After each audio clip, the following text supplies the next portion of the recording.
असम की कमान फिर से हेमंता के हाथ। लगातार दूसरी बार बने असम के मुख्यमंत्री।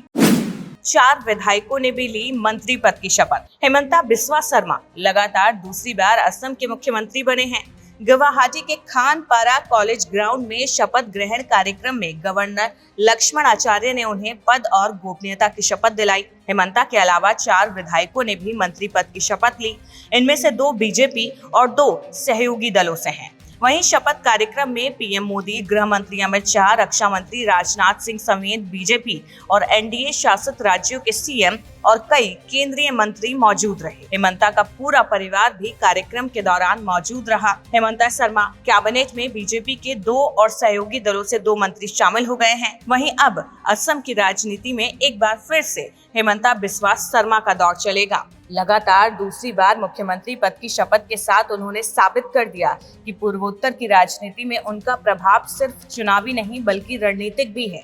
लेकिन सवाल है कि आखिर हेमंता दूसरी बार इतनी मजबूती से सत्ता तक कैसे पहुंचे? कौन से रहे जीत के सबसे बड़े फैक्टर? हेमंता बिस्वा शर्मा की दूसरी पारी सिर्फ एक चुनावी जीत नहीं बल्कि असम में बीजेपी की लंबी राजनीतिक रणनीति का नतीजा मानी जा रही है।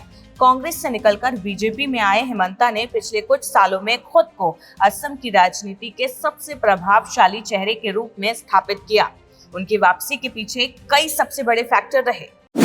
मजबूत संगठन, क्षेत्रीय पहचान, जातीय और सामाजिक समीकरणों का संतुलन, असमिया वोटर्स पर पकड़, बोडोलैंड क्षेत्र में प्रभाव। असम में असमिया हिंदू, बंगाली हिंदू, चाय जनजाति समुदाय, बोडो और अन्य आदिवासी समूह चुनावी राजनीति में बेहद अहम माने जाते हैं। बीजेपी ने हेमंता के नेतृत्व में इन समुदायों के बीच अपनी पकड़ रखी, खास तौर पर चाय जनजाति वोट बैंक, ऊपरी असम के असमिया वोटर और बोडोलैंड क्षेत्र में पार्टी का प्रभाव निर्णायक साबित हुआ। घुसपैठ, एनआरसी, सीएए और पहचान की राजनीति। हेमंता ने अवैध घुसपैठ, सीमाई सुरक्षा और सांस्कृतिक पहचान को बड़े मुद्दे के रूप में लगातार उठाया, जिसने बहुसंख्यक और राष्ट्रवादी वोटर्स के बीच उनकी स्वीकार्यता बढ़ाई। विकास और प्रशासनिक छवि। हेमंता ने सड़क, स्वास्थ्य, निवेश, महिला योजनाएं, पुलिसिंग और सरकारी भर्ती जैसे मुद्दों पर उन्होंने खुद को एक एक्टिव एडमिनिस्ट्रेटर के रूप में पेश किया। बाढ़, इंफ्रास्ट्रक्चर और निवेश सम्मेलनों के जरिए विकास का नैरेटिव भी मजबूत किया। विपक्ष की कमजोरी। कांग्रेस और एआईयूडीएफ जैसे दलों के बीच प्रभावी एकजुटता की कमी ने बीजेपी को बड़ा फायदा दिया। विपक्ष जहां वोट ट्रांसफर और नैरेटिव बनाने में कमजोर दिखा, वहीं हेमंता ने मजबूत चुनावी मैनेजमेंट और बूथ नेटवर्क पर बढ़त बनाई।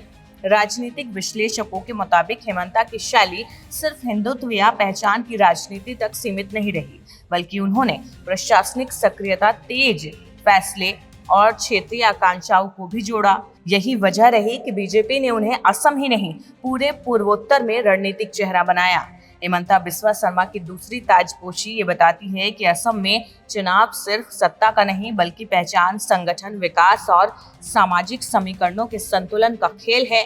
अब दूसरी पारी में सबसे बड़ा सवाल यही होगा कि क्या हेमंता अपनी राजनीतिक पकड़ को विकास की नई ऊंचाई में बदल पाएंगे।